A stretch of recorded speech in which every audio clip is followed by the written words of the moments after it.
recognize the gentlelady from Pennsylvania, Mary Gay Scanlon, who is the ranking member on the Constitution Subcommittee. Thank you for convening us today, and thank you so much to our witnesses. I really am in awe of your courage and your dedication to the rule of law, which is what makes our country great. And we all really, really appreciate your willingness to stand up and be counted when it really counts. Over the past few weeks, the White House has unleashed an unprecedented attack upon lawyers and judges who serve our American justice system, with the White House attempting to suppress challenges to the lawless orders that it is issuing. They're threatening and intimidating some of the country's most accomplished lawyers, some of whom are with us here today. Congress, under Republican leadership, has thus far acquiesced to this lawless behavior. The courts and lawyers are acting as the primary defense against executive action, and doing so successfully in the vast majority of almost 200 cases brought so far.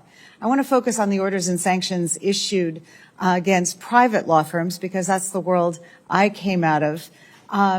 These law firms have been selected because of their relationship to attorneys who represented the president's political opponents, opposed his administration's actions, or aided efforts to hold him accountable. These firms and lawyers targeted by the administration have been the standard bearers for the highest ethical obligation of their profession to provide free legal services in the public interest, or pro bono publico. They've been willing and able to dedicate top legal talent to undertake the costly and time-consuming work of ensuring due process in difficult cases, reforming broken systems, and vindicating human and civil rights of those subject to our laws. This administration's attempt to sideline these efforts stands in stark contrast to prior administrations which understood that our justice system only works when everyone has access to representation. And I'm thinking about 1963, President Kennedy's call to action to the most prominent law firms in our country, asking them to marshal the resources of the private bar to protect Americans' civil rights.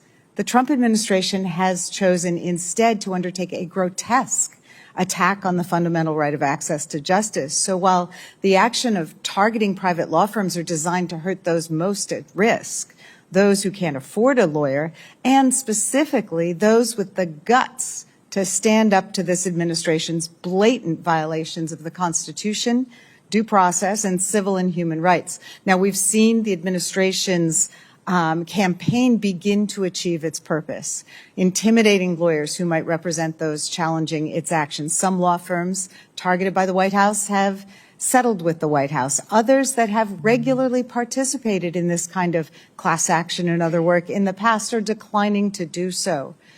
This administration is employing the tactics used by authoritarian regimes to crack down on those who defend the rule of law. Places like lawyers, universities, civil society, and the independent media. So now is the time when all lawyers, law firms, judges, law schools, bar associations, and elected officials of every and no party have to stand up and condemn this attack. Because democracy doesn't only die in darkness, it also dies with silence or acquiescence. So I am encouraged by the growing resistance to these actions. And Ms. Cohen, whether willingly or not, you have ended up being a face of that. I understand that you participated in leading a letter that over 1,800 junior lawyers at these prestigious law firms have joined. Can you tell us a little bit about that? Absolutely. Thanks so much. As I stated in my opening testimony, it was not my first choice to resign. I adore my coworkers. I did really meaningful work, both billable and pro bono. And I also expected that firm leadership would do the right thing, not just at my own law firm, but across the industry. And so something that was frankly quite scary was that all of the conversations about what the executive orders were aimed at doing and were doing, everyone agreed across political stripes, across level of seniority, that the president was targeting private law firms in an attempt to scare lawyers broadly. But no one was willing to say anything. And so I worked with a group of a variety of other associates to put together a way that people could anonymously express their concerns about this. We modeled it off a statement that was put out by the American Bar Association, a nonpartisan association, prior to even the Perkins executive order coming out in the first place about these troubling rule of law attacks. And so that was just one of many steps that we took to not reach this point, in the hopes that firms would come together and do the right thing. I do think it's really important that lawyers and law firms stand together.